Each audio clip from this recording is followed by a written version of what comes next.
Bonjour et bienvenue dans votre nouvelle vidéo. Aujourd'hui, on va voir une petite astuce pour changer le rapport dans une situation, on pourrait dire, où vous auriez pu vous sentir en faute ou vous définir comme étant en faute. Simplement, ça vous est peut-être déjà arrivé de devoir appeler quelqu'un et de dire «Ah mince, j'ai oublié de l'appeler». Et là, vous appelez la personne et vous dites «Oh, je suis désolé». Vous voyez, ou «Pardon».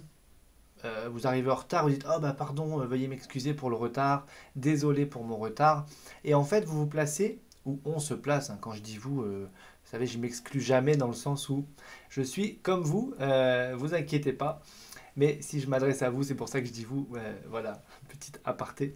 Mais simplement, vous vous placez à ce moment-là directement en mode j'ai fait une faute, c'est-à-dire j'ai fauté, donc je suis coupable de quelque chose. Et ce qui fait que la personne qui est en face, même si elle n'est pas du tout mal intentionnée à votre égard, eh bien, c'est vous qui venez de poser un cadre. Et dans ce cadre, eh bien, en fait, vous avez commis une faute. Donc, la personne, qu'est-ce qu'elle va faire? Elle rentre dans ce cadre et elle considère, elle aussi, que ce que vous avez fait est une faute. Et donc, bon, si elle est chargée de bienveillance, elle va dire ne t'en fais pas, etc. Mais peu importe, puisque sa réponse, de toute façon, va être orientée dans le sens de se dire effectivement, vous avez commis une faute. Donc, soit je t'en veux, soit je t'en veux pas. Mais dans les deux cas, on est quand même bien dans ce cadre où vous avez commis une faute.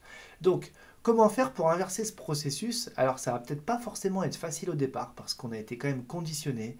J'arrive en retard quelque part, je m'excuse. Et on dit toujours, bah voilà, je dois m'excuser, hein. Qui n'est pas arrivé en retard en cours d'anglais et a dû formuler une excuse pour son retard en anglais, hein? Ça vous est peut-être déjà arrivé, en tout cas pour ma part, oui. Mais simplement, donc vous devez rappeler quelqu'un, vous arrivez en retard, vous deviez rendre quelque chose ou une réponse et puis bah, vous avez pris du retard ou vous avez oublié de le faire, ou, etc. Et donc, quand c'est comme ça, c'est toujours le désolé, excuse-moi, pardon. Vous voyez, on est vraiment dans ce mode culpabilité. Eh bien, on va remplacer le désolé, pardon, excuse-moi, etc. par merci de. Par exemple, merci de m'avoir attendu, merci pour ton indulgence. Euh, En fait, ça va vraiment dépendre de la situation, parce qu'en fonction de la situation, ce qu'on va mettre derrière le merci, ça va avoir du sens ou ça ne va pas avoir de sens.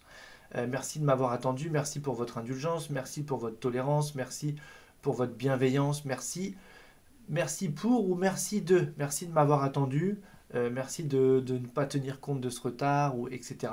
Et donc, le fait de dire merci de, eh bien vous déjà, vous vous nettoyez, vous vous lavez de toute forme de culpabilité, et le cadre que vous placez est complètement différent. C'est-à-dire que d'un seul coup, vous entrez dans la pièce en retard, eh bien vous ne vous définissez plus comme étant en faute, donc le cadre dans lequel la personne en face de vous, ou les personnes éventuellement, s'il y en a plusieurs, eh bien, vont vous répondre, eh bien, ne vont pas être dans ce cadre où vous avez commis une faute. Et là, si vous dites, ah ben, merci de votre bienveillance pour m'avoir attendu, par exemple, eh bien là, on ne peut plus dire, ah mais on t'en veut pas, etc., puisqu'on n'est plus du tout dans ce jeu-là. Donc, remplacez les désolé, excuse-moi pour, etc., par merci de trois petits points. Au début, c'est pas évident parce qu'on se dit oh là là, mais j'ai vraiment envie de dire pardon, voyez, s'excuser, etc. Mais encore une fois, selon comment vous allez le formuler, la personne en face, elle va pas se dire ah ben tiens, il s'est même pas excusé, il est rentré, il s'est même pas excusé. La personne ne va pas le voir comme ça parce que la manière dont vous allez placer le cadre, la personne va vous répondre dans ce cadre-là, vous voyez, et ça va juste tout changer.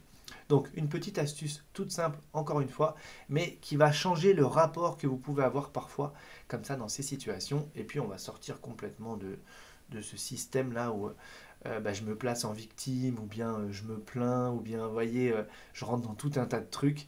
Et ça va complètement changer votre énergie quand vous allez arriver. Et si vous anticipez même cette...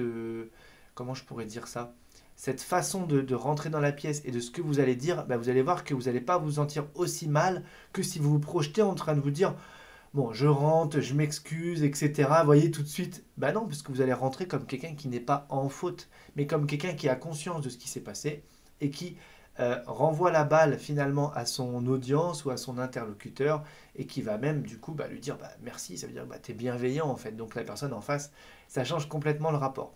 Donc c'est hyper contre-intuitif, mais par contre ça marche vraiment très très très bien. Voilà, comme d'habitude, le pouce en l'air si vous avez apprécié et on se retrouve déjà demain.